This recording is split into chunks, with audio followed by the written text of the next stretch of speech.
एक युवा सरपंच होने के नाते एक दायित्व आप गांव के प्रति आपका बनता है, तो क्या रूपरेखा लेके चलते हैं कि गांव का विकास किस तरीके से होना चाहिए?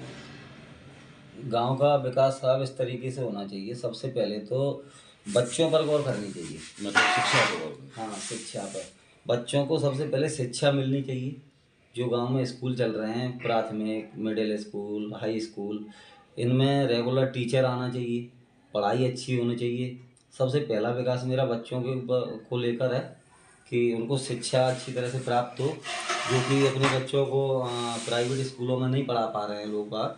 जो गांव में सरकारी स्कूलों में जिन्होंने एडमिशन करा रखा है, अपने बच्चों को पढ़ा रहे हैं, जिनके पास व्यवस्थाएं नहीं है प्राइवेट स्कूलों में पढ़ाने के लिए, वो जो सरकारी स्कूल में भेज रहे हैं, तो उनका टीचरों का जो फ़र्ज बनता है कि उन बच्चों को अच्छी शिक्षा दी जाए, उन्हें अच्छी तरह ज्ञान दिया जाए, पढ़ाया जाए। ऐसा नहीं कि कहीं टीचर आ रहे हैं, कहीं नहीं आ रहे हैं। वैसे ज़्यादातर मेरे गांव में टीचर आते हैं। तो एक स्कूल है प्राथमिक, उसमें कभी कभी नहीं आते हैं टीचर। कभी कोई बीएलओ का बहाना बना देता है, कभी कुछ। उसमें एक दिन गया हुआ था मैं, तो 1 बजे तक बच्चे बाहर ही खड़े हुए थे, उसमें नहीं आ रहे थे। कह रहे थे अभी हम बीएलओ में ड्यूटी लगी है, ये लगी है, वो लगी है। क्योंकि वैसे मेरे हिसाब से बीएलओ जो भी लगी है तो उनको एक दिन निश्चित कर देना चाहिए। ऐसा नहीं कि रेगुलर एक ही बहाना चलता है उनका। गांव के विकास के लिए नल जल योजनाएं और भी सारी शासन की योजनाएं हैं, उनको किस तरीके से आप गांव वालों को समझाते हैं और प्रेरित करते हैं योजनाओं का लाभ लेने के लिए? योजनाओं का लाभ तो साहब, जैसे ये नल जल योजना है, तो नल जल योजना तो सरकार ने जो हमारे यहाँ ये हर गांव में जैसे टंकियां बनवा रखी हैं। अभी किसी गांव में कंप्लीट हो गई हैं, किसी में नहीं हुई हैं, अभी काम चल रहा है, अधूरा पड़ा है किसी जगह।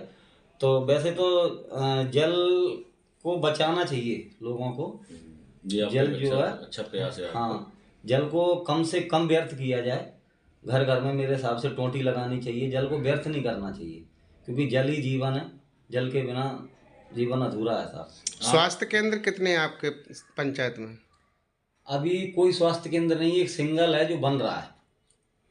अभी जो डॉक्टर आते हैं वो ऐसे ही कहीं अपनी ऑफिस बना के बैठे हुए हैं। एक सिंगल ही स्वास्थ्य केंद्र है जो अभी इनकम्प्लीट है। कंप्लीट होने के बाद वो चालू होगा। अभी स्वास्थ्य केंद्र बन रहा है, अभी बनाने। तो कभी किसी तरीके की दिक्कत परेशानी आती होगी तो कहाँ आते हैं अपने स्वास्थ्य के लिए? दिन में अगर किसी को परेशानी आती है तो डॉक्टर साहब मिल जाते हैं, और रात को तो कोई सेवा है ही नहीं। अपने सीईओ साहब से, जिला साहब से पंचायत सीईओ निवेदन साहब करना से चाहूँगा कि हमें जल्दी से जल्दी जीआरएस दें, और हमारे जिससे गांव के जो लोग हैं उनको काम करवाने में या जो भी उनके कार्य पिछड़े पड़े हैं उनमें परेशानी ना हो।